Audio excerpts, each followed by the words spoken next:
Patrick Lopez avec nous cette semaine. Vous vous êtes donc lancé un sacré défi, faire le tour de l'Europe à vélo. 4000 km, 9 pays traversés en 3 mois. Un départ de Lyon début juin, le 4 juin précisément. Comment d'abord vous est venue cette idée de faire ce tour d'Europe à vélo? À la base, je voyage beaucoup en avion. J'utilise principalement tout ça. Et puis, je suis parti au Canada pendant presque 12 ans. J'ai apprécié découvrir la nature là-bas, les lacs, des étendues incroyables où il n'y a pas grand monde finalement. Et je suis tombé en amour de cette belle nature finalement. Et en revenant en France il y a 4 mois, je me suis dit ça serait bien d'essayer de changer un petit peu l'approche que j'utilise pour voyager. Et finalement, je me suis dit, c'est le bon moment. C'est le bon moment. Je suis en santé.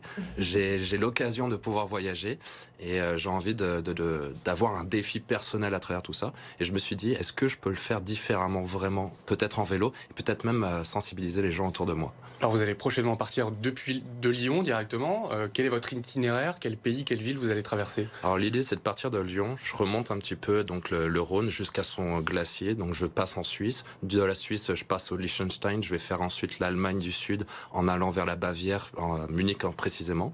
Puis je redescends pour faire l'Autriche, puis la Hongrie.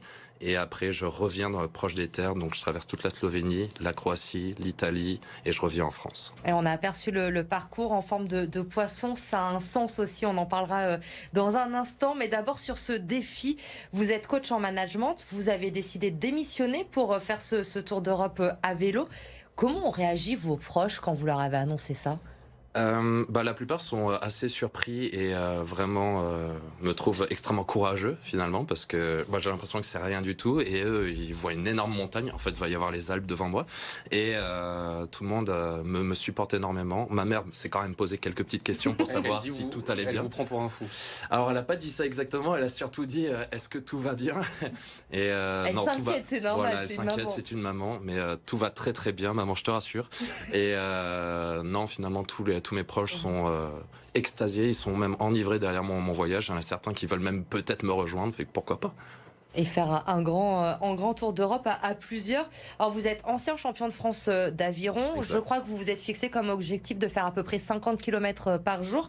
Comment vous vous préparez? Parce que quand même 3 mois à vélo, 4000 km, on se dit pas comme ça du jour au lendemain, allez boum, je suis parti. Non, effectivement. Enfin, il y a plusieurs phases, plusieurs thématiques de préparation. Il y a la première qui est physique. Donc le physique, je travaille plus sur le renforcement musculaire et la réactivation musculaire. Il y a des muscles qu'il va falloir retravailler tout simplement. Va y avoir la préparation nutritive parce que finalement je vais pas manger les mêmes choses, je vais pas m'alimenter de la même façon quand je serai sur place sur le vélo et il y a la préparation intellectuelle et émotionnelle parce que finalement être tout seul pendant 3 ou 4 mois c'est quand même un défi. C'est ça votre plus grande crainte justement? C'est la solitude. J'ai peur de me retrouver face à mes plus grands défis, mes plus grandes peines. Et en même temps, j'ai envie de vivre ça. J'ai envie de me retrouver face à moi-même. Donc ça va être le combat de l'adversaire, enfin le combat de tous les jours. Vous partez à vélo, donc vous allez devoir voyager léger. Qu'est-ce que vous avez prévu d'emporter avec vous? Alors, j'ai prévu de déjà faire un maximum de camping, peut-être un peu sauvage. Donc déjà, il y a tout le système de tente, il y a bien sûr mon vélo. Va y avoir un système aussi de vidéo où je vais pouvoir filmer tant avec des caméras au point qu'un drone pour pouvoir faire un mini reportage à mon retour. Bien sûr, je vais partager le tout sur les réseaux sociaux en continu.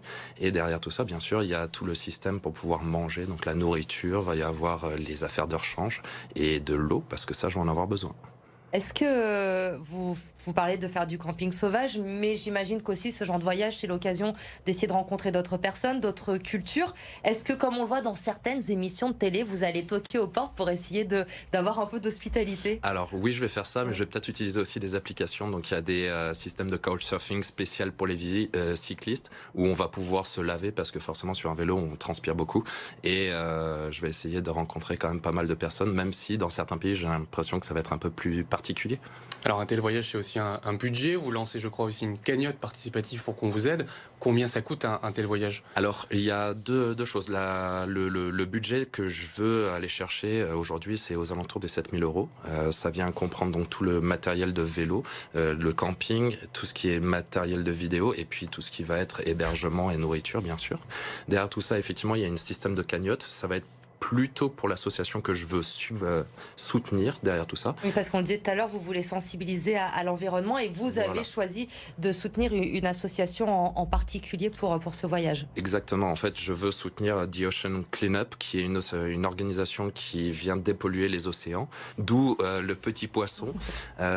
Finalement, ce que cette organisation amène, c'est que si on dépollue un petit peu nos terres, donc avec les vents, la pluie, on arrête de polluer nos rivières. Et si on arrête nos rivières, ça va être les océans tôt ou tard. Donc c'est tout connecté. Et là, donc du coup, il y aura une cagnotte participative qui sera lancée avant votre départ, c'est ça? Exactement. Pour l'association. Pour l'association entièrement. Et si on a envie de vous suivre à partir du 4 juin, on pourra aussi le faire en temps réel. Vous nous disiez tout à l'heure que vous alliez filmer pour faire un reportage après, mais on pourra vous suivre tous les jours? Tous les jours, ça va dépendre d'Internet bien sûr, mais je serai donc sur Instagram, je ferai des lives, je ferai des stories, je ferai tout plein de choses. Je serai aussi sur Facebook et à mon retour, il y aura des vidéos sur YouTube aussi. Vous attendez quoi de ce voyage? J'attends de grandir. J'attends de grandir et j'attends de sensibiliser les gens autour de moi. Et on va vous suivre en tout cas, Patrick, sur BFM Lyon. Départ le 4 juin. N'hésitez pas, vous avez aperçu tous les moyens de suivre Patrick pendant son périple. On vous souhaite plein de courage parce qu'il en faut aussi. Il va falloir aller faire les 4000 kilomètres. Et donc pour ce beau projet, merci d'être venu nous en parler sur BFM Lyon. On va passer à l'agenda de la semaine.